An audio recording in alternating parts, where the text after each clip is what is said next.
In this lesson, we're going to be talking about data recovery. So why would we be talking about data recovery? Well, there are a few reasons why a forensic examiner or investigator may want to be talking about data recovery.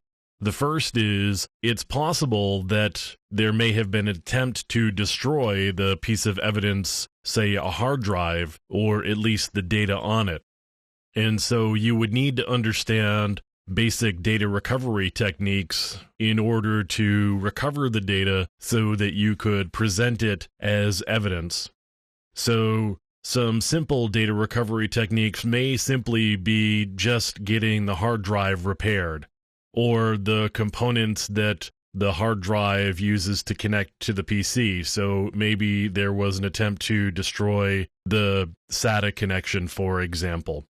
So that's one way that you may need to do to recover the data, is you may need to just do some physical hardware repairs or have those hardware repairs done so that you can get access to the hard drive again. Now, there are some other things, is perhaps the data was destroyed, and we've talked in other lessons about deleted files. But there's also the possibility that there was an attempt to remove the partition, thinking that that would destroy the data. And of course it doesn't. The data still lives on the hard drive, and there are ways to recover the partition table.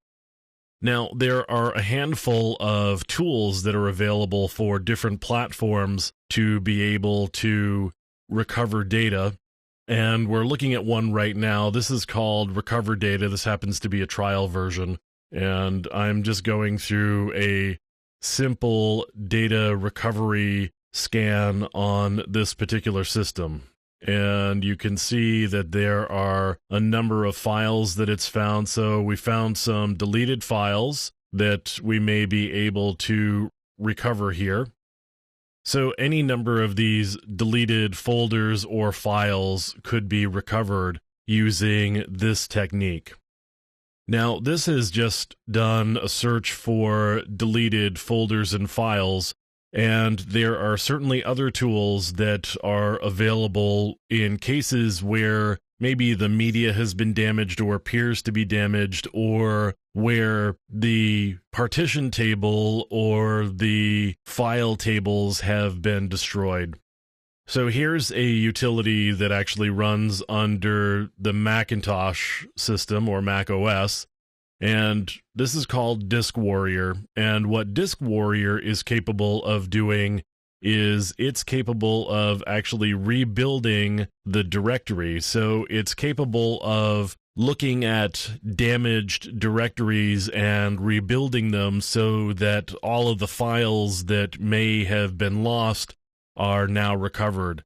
And it can also go through and look for files and folders that may have been damaged or have some problems, so it can go through and look for those. It's also capable of repairing disk permissions, which sometimes cause problems with file access, or just making the files do what you expect and want them to do. Now, as I mentioned earlier, sometimes you will run into problems where the hardware is giving you issues.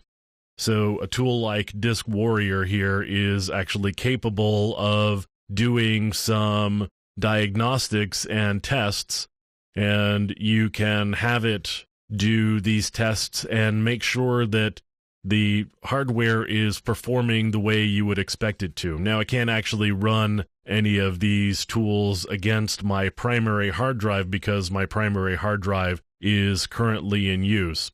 But these tools, like Disk Warrior, are actually pretty good at rebuilding the structures in the file system in cases where there may be data corruption or there may be issues of data loss. Sometimes you'll have bad sectors on a hard drive, and between the hardware and the operating system, they aren't always great at detecting the bad sectors until they've been in use. So sometimes you'll get some corruption, and you will need to have a tool that will be able to recreate that data for you. Now, there's another technique called data carving, And data carving actually is a technique that looks through the file system for structures on it that look like a particular file type. For example, in other lessons, we've talked about what image files look like. So JPEGs and GIFs and bitmaps and PNG files. So a tool that was capable of supporting data carving techniques would go looking through the disk in order to find those signatures for files like that, and of course many other file types, and it would be able to pull that data back out. So even though maybe the data has been destroyed in the sense that it's no longer available in the directory or the file allocation table or the MFT or whatever file system that you're using, the data still sits on the hard drive, and you can use data carving techniques in order to get that data back. So as I said, there's a number of different reasons why you may need to use data recovery techniques, and sometimes it's because the hardware has been damaged, sometimes it's because there's been an attempt to destroy the data, sometimes there's just deleted files around that you may want to be looking for. So you need to be able to understand the situation that you've got and the techniques and tactics that you need to be using in order to recover the data from that piece of evidence that you have.